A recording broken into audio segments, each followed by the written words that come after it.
Welcome to NEXTGames Unity series. This video covering the NM fight against the god Shedu. Now in this video, I'll give an overview of the Shedu battle strategy, and then I'll give two battle examples of the fight against Shedu. We're going to do all of this on the ninja job with the warrior sub job. Shedu is an enemy from the Chimera family that will use Hundredfist repeatedly throughout the fight, and who is easily the most dangerous of the 6 Unity gods before the Tumult Curator. Now Shedu has good evasion, and I recommend 1350 plus accuracy for this fight. Now Shedu will use the following abilities. They include Plague Swipe, which will deal frontal conal physical damage and bio, and this is only used when you are behind Shedu. It is blocked by a single shadow. Simply make sure your trusts are not in front of Shedu, and you don't need to worry about this one. The next one is Fossilizing Breath, which can last a substantial amount of time. It is a conal petrification ability. Just simply avoid this by tanking on the sides or the rear of Shedu. Tenebrous Mist will simply reset the TP for everyone in range. Tourbillon is an AoE damage ability that will also inflict defense down and knock everyone black. Now this is blocked by 2 shadows. Now you hope he uses one of the abilities I've just spoken of, because those are the ones that really aren't going to affect you much during this fight and allow you to continue to get more damage in until the next ability he uses. However, these next 3 can pose a challenge, especially if Hundredfist is up when they are used. Those abilities are Thunder Strike, which is an AoE damage and stun ability. This will normally stun you for about 5 seconds, so this one doesn't usually pose too much of a risk, as that is enough time for you to get shadows back up, usually before you die. The next one is Dreadstorm. This is an AoE damage and terror ability, also usually lasting about 5 seconds. This one also you can normally avoid and get shadows back up just in time before you die. However, this last one is definitely the most challenging of the fight, as this is the one that almost always will kill you unless you have that full evasion gear up, and it's Fulmination. This is an AoE damage, stun, and paralyze ability that will normally stun everyone for 15 to 20 seconds. That is obviously more than enough time for Shedu to tear through you. That is, unless you have that full evasion gear on where you stand a chance of living through it. Now, he only gains access to Fulmination under 50% hit points. So during that first 50%, you can kind of rest easy. It's the last 50% that you really got to go for it. Now, Shedu will use Hundredfist after every time that it howls, so watch for that animation. High amounts of weapon skill damage will stagger the NM if the weapon skill is used during Hundredfist, so try and get those weapon skills in as often as you can while Hundredfist is going. Now during Hundredfist, Shedu will also gain a potent attack boost and in Thunder effect, making it so you definitely don't want those shadows to drop, as he will tear right through you with both those in usually just 1 to 2 rounds of attacks. Now the 3 nasty abilities that can stun or terrorize in combination with the constant use of Hundredfist is of course what makes this fight such a challenge. So let's talk about 2 different strategies I can recommend to try and take this one on. Now I hate to say this, but you do have to note that no strategy works perfectly on this NM. With any of these strategies, you're only going to have about a 50 to 75% success rate, hence why this is the hardest soloable Unity NM.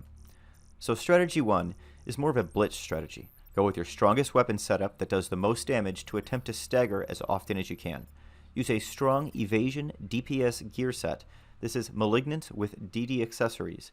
And I usually choose to position Shedu as best I can at the start of these runs, as far away from my trust as I can, and then just get in as much damage as I can, as quickly as I can, to try and keep him staggered. Make sure you keep Urine, Paralyze, Slow, and Blind on the NM at all times, and use Isekigen if you have it available during Hundredfist, and make sure you keep Kaka and Yonin up. Your hope here is to kill him so fast that he doesn't have a chance to use Fulmination, or that he uses it when Hundredfist is not in play. My success rate with this type of run is about 50%, however the kill time is very quick at about 3 to 4 minutes. Let's move on to strategy 2, where the entire point of the strategy is to mitigate the amount of TP he gets and boost your evasion even more than we did in the first strategy. I'm using a Fudo Masamune on path B to put my total subtle blow at plus 75. I'm also using my full evasion gear set so that when those nasty 3 moves do happen, I have the best chance of evading all of the attacks until I can get shadows back up and cured. Now this strategy works very well, especially when the trust event is going on, giving them more hit points and magic points. Now I have about 75% success rate when using this strategy, but note, the kills take much longer at 7 to 8 minutes. You're going to have to choose which strategy is going to work best for the way you're geared and how you want to take this NM on. Now, on this NM, weapon skills do the best damage, and skill chains do average damage, but note that magic bursts do very poor damage and next to none, so don't even bother with those. For trust, I'm using Sethtus for AoE cure, Joachim for marches and cures, Arcelia for haste and AoE cures as well, and Yoran Oran and Monburo as well for cures. Okay, let's go ahead and see how one of these runs go. The first example I'll show you is the first strategy I recommended. The second run is the second strategy. Enjoy the examples, everyone.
that'll be it for the video for how to take on Shedu. I hope you found that helpful. In the next video in the Unity series, we'll actually be going backwards to take on all of the NMs before these 6 gods and cover those. I won't be doing it with Ninja, I'll be doing it with other jobs such as Thief, Red Mage, and Dragoon. Thanks so much for watching, everyone. Stay safe and stay healthy out there.